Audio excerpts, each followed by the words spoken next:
నేను ప్రెస్ క్లబ్కు రావడానికి కారణం ప్రధానంగా 4 అంశాలు మీ ముందు ప్రస్తావించేదానికి రావడం జరిగింది. మొట్టమొదటిది విద్యా విధానం, రెండవది ఉక్కు ఫ్యాక్టరీ, మూడవది అమరావతి, నాలుగవది ఇందిరాగాంధీ.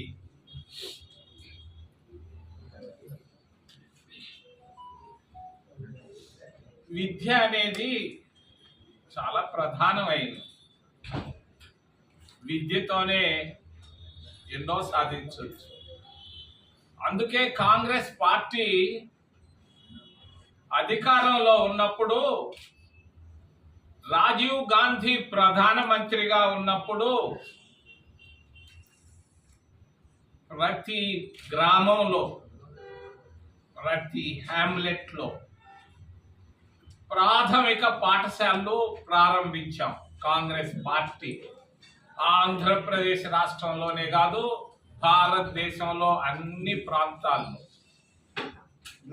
మరి ఆంధ్రప్రదేశ్ రాష్ట్రానికి వస్తే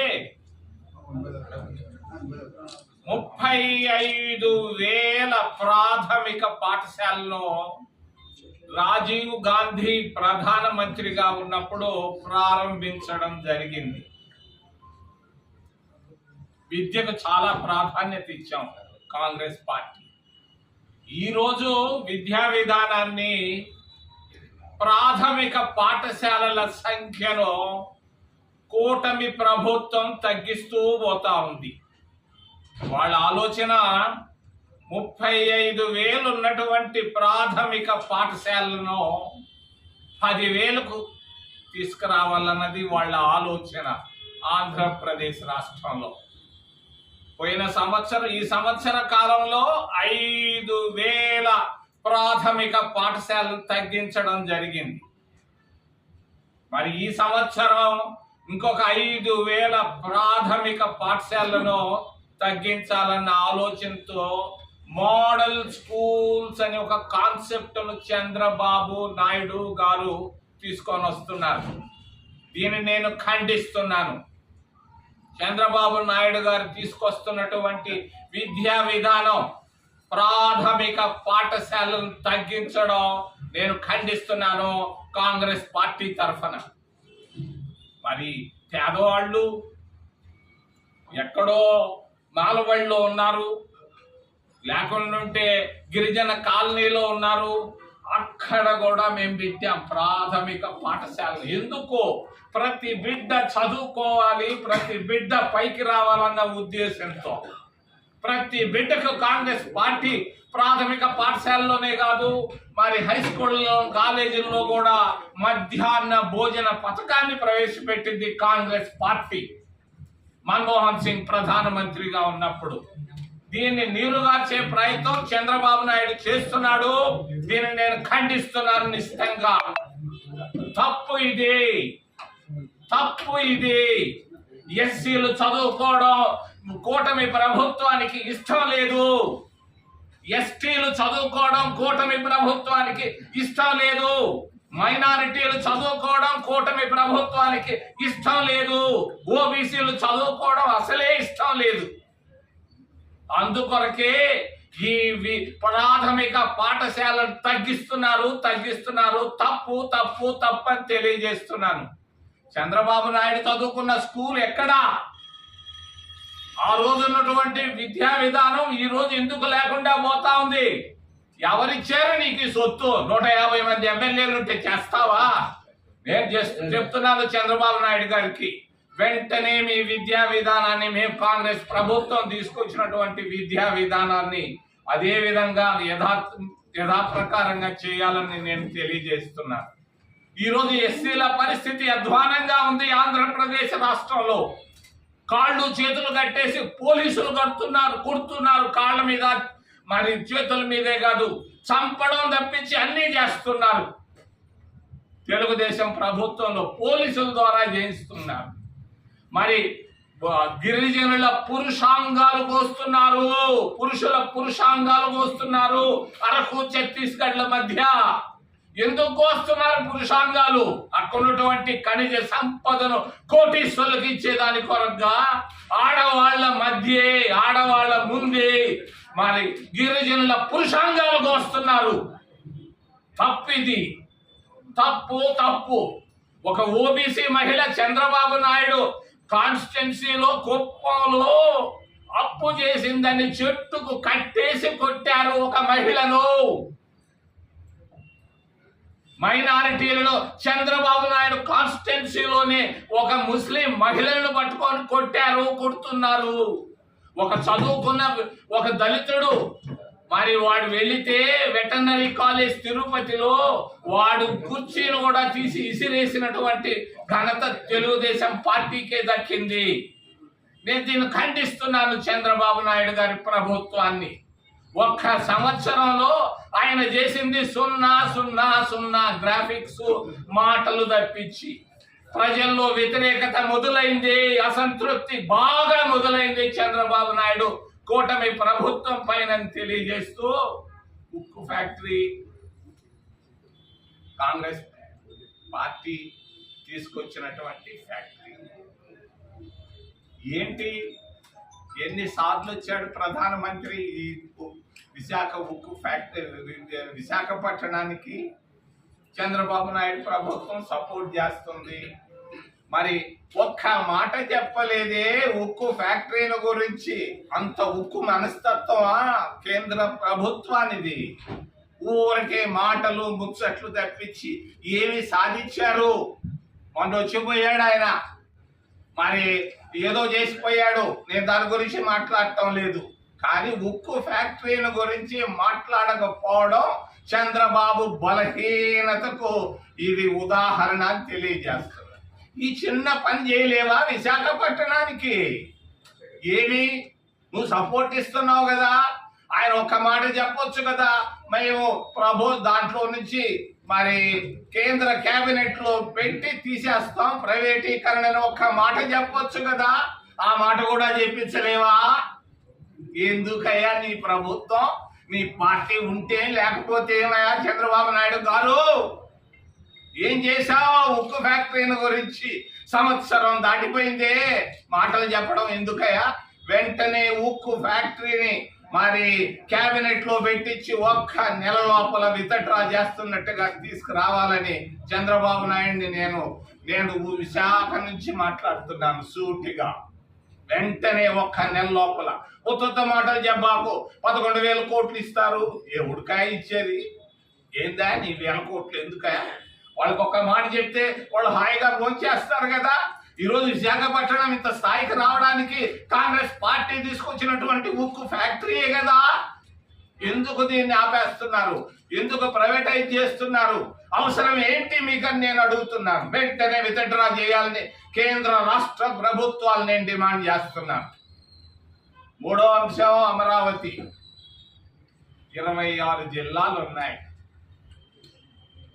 26 జిల్లాల్లో దాదాపు 20 జిల్లాలకు అంత మనసులో సంతోషంగా లేదు. కర్నూలు నుంచి ఒంగోలు దాకా ఒక్కరు సంతోషంగా లేరు అమరావతి పైన. ఇది వాస్తవం. ఉత్తరాంధ్రలో కూడా ఎవరు సంతోషంగా లేరు. అసలు కారణం, అసలు సంగతి చెప్తాను. శివరామకృష్ణయ్య అనే ఆయన్ని కేంద్ర ప్రభుత్వం వేసింది కమిటీని. ఆయన ఏం సలహా ఇచ్చాడు? ఒంగోలు దగ్గర దొనకొండలో 1,00,000 ప్రభుత్వ భూములు ఉన్నాయి, అక్కడైతే బాగుంటుందని ఆయన కమిటీ ఇచ్చాడు కదా. దొనకొండలో ఈయనకి పనులు జరగవనుకున్నాడు. దాన్ని తీసుకొని వెళ్ళి ఆయన బంధు ప్రీతి ఎక్కువ చంద్రబాబు నాయుడికి. మీ అందరికీ తెలియదు, నాకు బాగా తెలుసు. ఆయన 50 సంవత్సరాలుగా మీ ఇద్దరం యూత్ కాంగ్రెస్ లో పనిచేసాం. 50 సంవత్సరాల నాడు తిరుపతి దగ్గర. మరి ఆయనకు బంధు ప్రీతి ఎక్కువ. ఎక్కడ బంధువులుంటే అక్కడ పనిచేస్తుంటాడు ఆయన.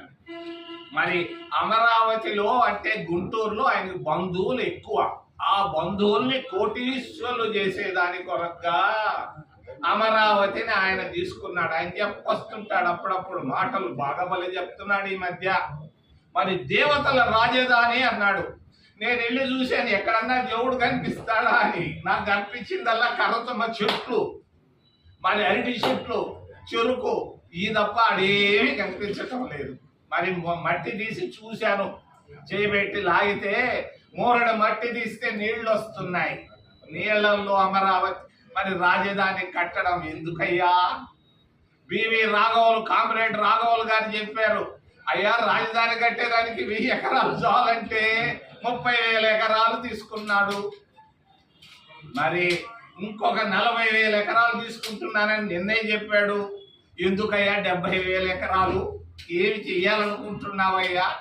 మరి నీళ్లలో రాజధాని కట్టాలన్నా నువ్వు రాజధాని కట్టేదానికి 50 అంతస్తుల బిల్డింగ్ అంటున్నావు. నేను చూడలేదు విశాఖపట్నంలో కూడా 50 అంతస్తుల బిల్డింగ్ ఇప్పటిదాకా ఉన్నాయేమో తెలియదు. మరి 50 అంతస్తుల బిల్డింగ్ కట్టాలంటే కన్స్ట్రక్షన్ కాస్ట్ 10 అంతలు పెరుగుతుంది. నీళ్లు వచ్చేటువంటి కృష్ణానది తీరంలో నువ్వు కట్టేటువంటి అమరావతి బిల్డింగులకు నాకు ఇంజనీర్లు చెప్పారు 10 అంతల కన్స్ట్రక్షన్ కాస్ట్ పెరుగుతుంది. అయినా కూడా ఆయన అక్కడనే కట్టాలంటున్నాడు. కారణం బంధు ప్రీతి. దొనకొండలో లేరు ఆయనకి బంధువులు. ఆ బంధు ప్రీతి వల్ల మరి అంతేకాదు ఆయన తెలిసిన బంధువులు మిత్రులంతా భూములు కొనేసి ఉన్నారు. ముందుగానే రాజధాని వస్తుందని 100-200 ఎకరాలు బినామీ పేర్లతో కొనుక్కొని ఉన్నారు. అది ఒక పెద్ద అది ఒక అవినీతి గుట్ట అవుతుందని నేను తెలియజేస్తున్నాను. ఇప్పుడే ఇది ఒక అమరావతి పోయి అవినీతికి రాజధానిగా తయారయ్యే అవకాశాలు ఉన్నాయి. జాగ్రత్త పడు చంద్రబాబు నాయుడు. 50,000 కోట్ల రూపాయలు అప్పు తెస్తారంటాడు. 26 జిల్లాల్లో ఉన్నటువంటి వాళ్ళు ట్యాక్సులు పే చేస్తున్నారు కదా. ఈ నువ్వు తెచ్చేటువంటి డబ్బు ఒక్క గుంటూరు పైన పడదే, మొత్తం అన్ని జిల్లాల పైన పడుతుంది. ఏంటి నువ్వు చేసేది?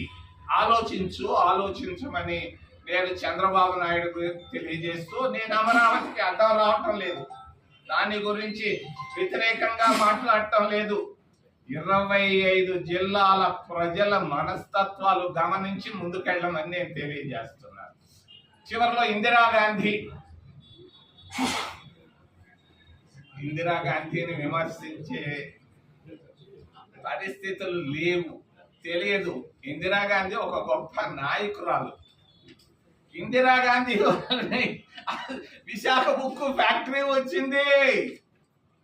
ఇందిరాగాంధీ ప్రధానమంత్రిగా ఉన్నప్పుడే విశాఖ ఉక్కు ఫ్యాక్టరీ వచ్చింది. మరి ఈ రోజు బీజేపీ ప్రభుత్వం, కూటమి ప్రభుత్వం వల్లే ఉన్న విశాఖ ఫ్యాక్టరీని అమ్ముకోవాలని చూస్తున్నారు.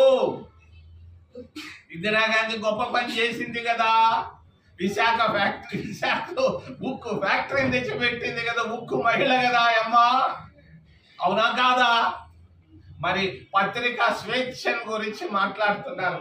అయ్యా ఇందిరాగాంధీ పత్రికా స్వేచ్ఛను తీసేసిందని నేను అడుగుతున్నాను మిమ్మల్ని సూటిగా. ఈ రోజు మీకు పత్రికా స్వేచ్ఛ ఉందా?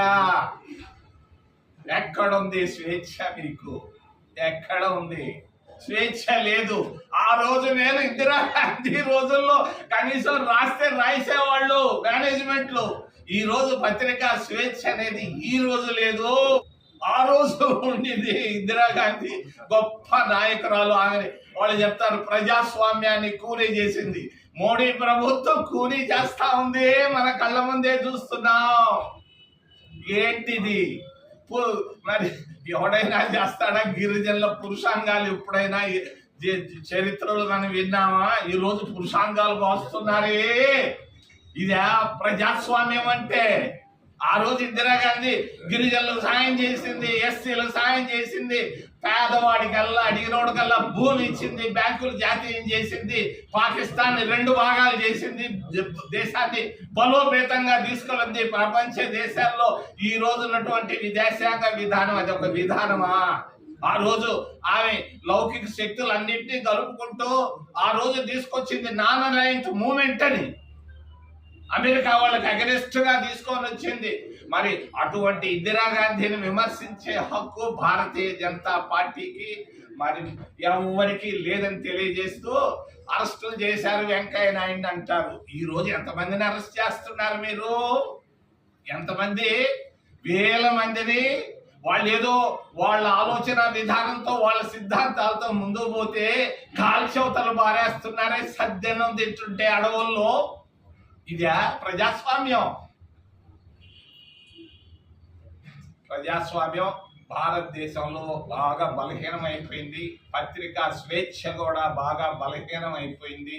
ఎన్డీటీవీ లాంటి మంచి టీవీ ఒకటి వస్తుంటే దాన్ని కూడా కొనేసేవే భారతీయ జనతా పార్టీ.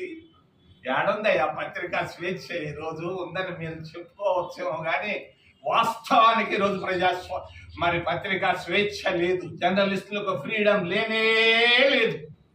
భారతీయ జనతా పార్టీ హయాంలో అందరూ భయంతో ఉన్నారు. మీరు రాయాలనుకుంది రాసినా కూడా ఆడ మేనేజ్మెంట్లో కట్టు కట్టు కట్టు. వాడు ఎందుకంటే వాడి పైన ఈడీ వచ్చి కూర్చుంటుంది, వాడికి భయం.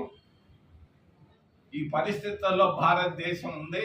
ఇందిరాగాంధీ గొప్ప నాయకురాలు, రాజీవ్ గాంధీ వల్లే విద్యా విధానంలో ప్రతి మారుమూల ప్రాంతాలకు కూడా పాఠశాలలు పెట్టాం. అటువంటి విద్యా విధానాన్ని కంటిన్యూ చేయాలని చంద్రబాబు నాయుడు గారిని విశాఖపట్నం నుంచి నేను డిమాండ్ చేస్తూ, నేను ఏదైనా ప్రశ్నలు ఉంటే అడగమని మేము ప్రార్థిస్తున్నాను.